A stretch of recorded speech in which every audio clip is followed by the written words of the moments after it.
wabarakatuh. Perkenalkan, nama saya Azmi Farurozi dari Prodi Sistem Informasi R002. Di sini saya akan menjelaskan mengenai sifat-sifat wajib, mustahil, dan jaiz bagi Allah dan Rasul. Yang pertama saya akan menjelaskan sifat wajib bagi Allah. Sifat wajib bagi Allah yang pertama ada wujud atau ada. Sifat wajib yang dimiliki Allah yang pertama, wujud memiliki arti ada. Maksud dari sifat wujud itu merupakan zat yang sudah jelas ada dan pasti ada. Yang kedua ada kidam, awal atau terdahulu. Allah mempunyai sifat kidam yang artinya terdahulu. Kalau Allah Subhanahu wa Ta'ala udah ada sebelum apa yang udah diciptakan. Yang ketiga ada baka atau kekal. Maksud dari sifat Allah yang ini adalah Allah Maha Kekal, gak akan punah, binasa, ataupun bahkan mati, dan dia akan tetap ada selamanya. Yang keempat ada mukhalafatul lil hawadisi, berbeda dengan makhluk ciptaannya. Dialah zat yang maha sempurna dan maha besar, gak ada sesuatu pun yang mampu menandingi dan menyerupai keagungannya. Yang kelima ada qiyamuhu binafsihi atau berdiri sendiri. Allah itu berdiri sendiri, gak tergantung pada apapun dan gak membutuhkan bantuan siapapun. Yang keenam ada wadaniyah, tunggal atau esa.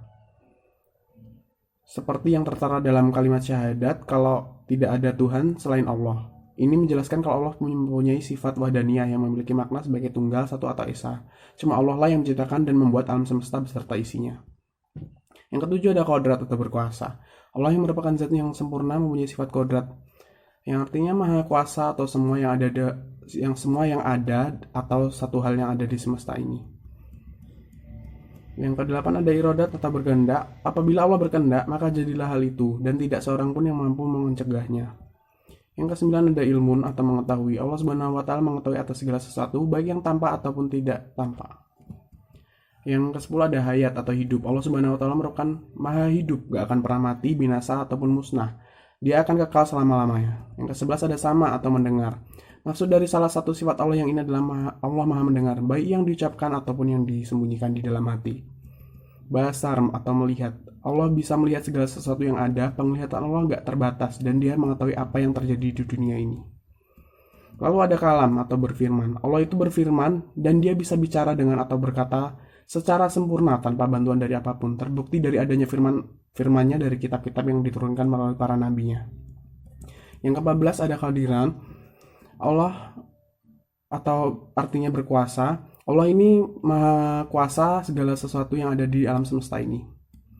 Kemudian ada muridan atau berkehendak. Allah udah menakdirkan suatu perkara, maka tidak ada yang bisa menolak dari kehendaknya. Lalu ada aliman atau mengetahui. Allah adalah zat yang maha mengetahui segala sesuatu hal yang ditampakkan ataupun yang disembunyikan darinya.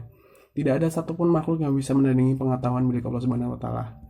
Kemudian ada hayan atau hidup. Dari sifat Allah yang satu ini dimaksudkan bahwa Allah adalah zat yang hidup dan gak akan mati, gak akan tidur, ataupun lengah sedikit pun. Lalu ada sami'an atau mendengar. Maksud dari sifat ini adalah Allah selalu mendengar pembicaraan manusia, permintaan, ataupun doa hambanya. Kemudian ada basiran atau melihat. Allah melihat tiap-tiap yang benda yang ada, melihat gerak-geri kita, makanya hendaknya kita selalu berbuat baik. Lalu yang terakhir ada mutakaliman atau berfirman atau berkata-kata. Sama dengan kalam, mutakaliman juga berarti berfirman. Firman Allah terwujud melalui kitab-kitab suci yang diturunkan para nabi.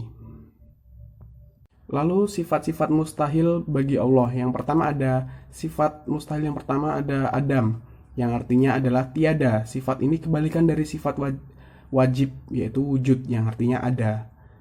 Kemudian yang kedua ada hududs. Sifat hududs ini artinya bisa diperbarui atau ada yang mendahului. Tentu sifat ini menjadi kebalikan atau lawan dari kidam, karena Allah merupakan sang pencipta alam semesta beserta isinya. Yang ketiga ada fana. Fana sendiri artinya tuh binasa atau kebalikan dari sifat kekal yang artinya selama-lamanya. Allah Subhanahu wa Ta'ala tidak akan mungkin musnah, binasa, ataupun mati karena Allah abadi sampai selama-lamanya. Yang keempat ada mumatalatuhu lil hawadid, yang itu sifat mustahil yang ini mempunyai arti menyerupai makhluknya. Tentu hal ini berseberangan dengan sifat wajib Allah yang menandakan kalau Allah Maha Agung, gak ada satu yang menyerupai dan menandinginya. Yang kemudian yang kelima ada qiyamuhu bighairi. Artinya, dari sifat mustahil yang ini adalah berdiri dengan yang lain. Sifat ini sangat berkebalikan dari sifat Allah yang tidak memerlukan yang lain dan mampu mewujudkan dan mengatur segala sesuatunya secara sempurna tanpa bantuan siapapun. Yang keenam ada ta'adud. Sifat ta'adud yang artinya lebih dari satu, berkebalikan dengan sifat wajib wahdaniyah yang artinya esa atau tunggal.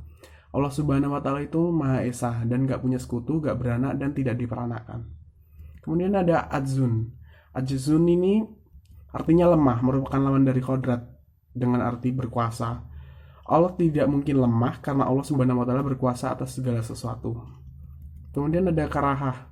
Karahah atau terpaksa yang berkebalikan dengan sifat Allah Maha Kuasa yang berkehendak atas segala sesuatu. Kemudian ada jahlun. Jahlun atau bodoh bukan menjadi sifat Allah karena Allah Maha sempurna dan sudah menciptakan manusia, menciptakan alam semesta beserta isinya. Kemudian ada mautun. Allah Subhanahu wa Ta'ala gak mungkin mempunyai sifat maut karena Allah gak akan mati dan akan kekal sampai kapanpun juga.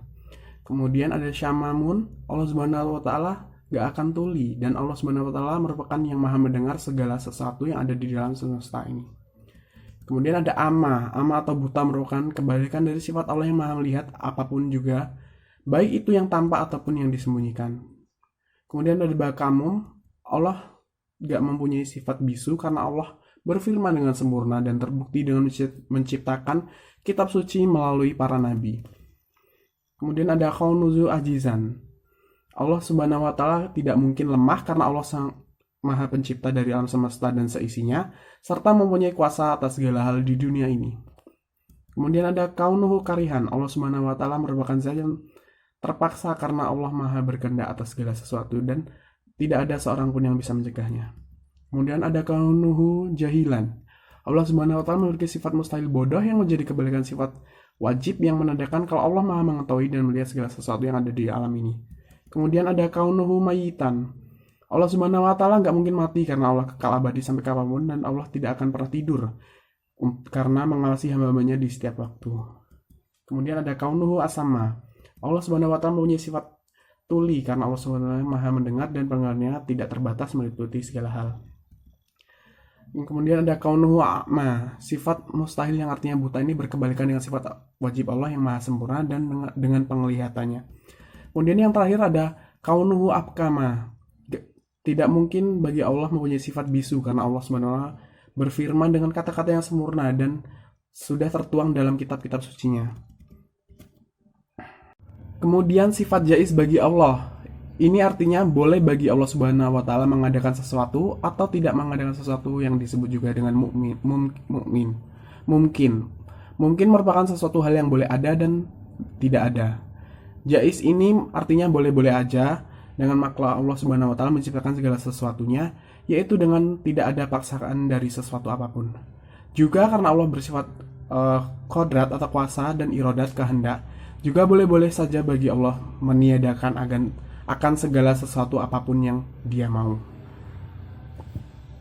Kemudian saya akan menjelaskan mengenai sifat wajib bagi Rasul. Yang pertama ada sifat wajib sidik, yang artinya benar atau jujur. Para nabi dan rasul dijaga oleh Allah Subhanahu wa Ta'ala kejujurannya dan kebenarannya. Jadi tidak pernah ingkar apapun yang dikatakan oleh nabi dan rasul kepada umatnya, karena mereka ialah laki-laki pilihan Allah Subhanahu wa Ta'ala. Kemudian ada sifat wajibnya amanah. Amanah, sifat ini artinya dapat dipercaya, seperti yang dikatakan bahwa nabi dan rasul tidak pernah ingkar maupun berdusta. Nabi dan Rasul selalu bisa dipercaya untuk melaksanakan apapun yang diperintahkan oleh Allah Subhanahu wa Ta'ala kepadanya. Kemudian ada sifat wajib tablik. Sifat ini artinya tuh menyampaikan. Tugas utama para Rasul adalah menyampaikan pesan-pesan Allah Subhanahu wa Ta'ala atau menyampaikan wahyu dari Allah Subhanahu wa Ta'ala kepada umatnya. Kemudian ada fatonah. Fatonah adalah sifat wajib bagi Rasul. Sifat wajib yang satu ini artinya cerdas atau pintar. Nabi dan Rasul diberi kecerdasan oleh Subhanahu wa Ta'ala agar mereka mampu menerangi kaum yang tidak berada di jalan Allah Subhanahu wa Ta'ala dan mengajaknya untuk berada di jalan yang benar, yakni jalan yang diridhai oleh Allah Subhanahu wa Ta'ala. Kemudian ada sifat mustahil bagi Rasul. Yang pertama ada kizib. Kizib adalah artinya bohong, yaitu lawan dari sifat sidik. Kemudian ada sifat mustahilnya khianat. Sifat khianat adalah sifat al-khianat atau berkhianat. Adapun dalil yang artinya sesungguhnya jikalau mereka para rasul berkhianat dengan berbuat yang diharamkan atau dimakruhkan, niscaya kita semua itu diperintah dengan seumpama itu. Dan tidak benar bahwa kita diperintah terhadap yang diharamkan atau dimakruhkan. Kemudian ada kitman. Kitman adalah lawan dari sifat tablik. Tablik adalah lawan dari sifat tablik adalah sifat kitman atau menutup-nutupi. Kemudian ada dalil yang artinya sesungguhnya jikalau mereka para rasul menutup-nutupi suatu perkara yang telah diperintahkan terhadap mereka untuk disampaikan, niscaya adanya kita pun diperintahkan untuk menyembunyikan itu. Dan hal tersebut tidak benar bahwa kita diperintah untuk itu, karena sesungguhnya orang yang menutup-nutupi pengetahuan itu dilaknat. Kemudian ada biladah. Lawan dari sifat fatona adalah sifat al-biladah atau bodoh. Dalil biladah ini adalah sesungguhnya jikalau mereka para rasul tidak cerdas, niscaya mereka tidak akan berkuasa membuat hujah terhadap para lawan atau musuh. Dan itu mustahil, karena Al-Quran menunjukkan dalam banyak tempat atas menegakkannya para rasul terhadap hujah kepada lawan atau musuh. Kemudian ada sifat jais bagi rasul. Sifat jais atau boleh di rasul adalah sifat arat al-basyariyah. Jais atau boleh dalam hak para rasul alaihi salam. Sifat al-arad atau al-basyariyah atau nampak manusiawi yang tidak menimbulkan kekurangan pada martabat mereka yang luhur seperti sakit dan seumpamanya. Dan dalil tersebut ada suatu dalil yang terbukti sifat penampakan manusia pada mereka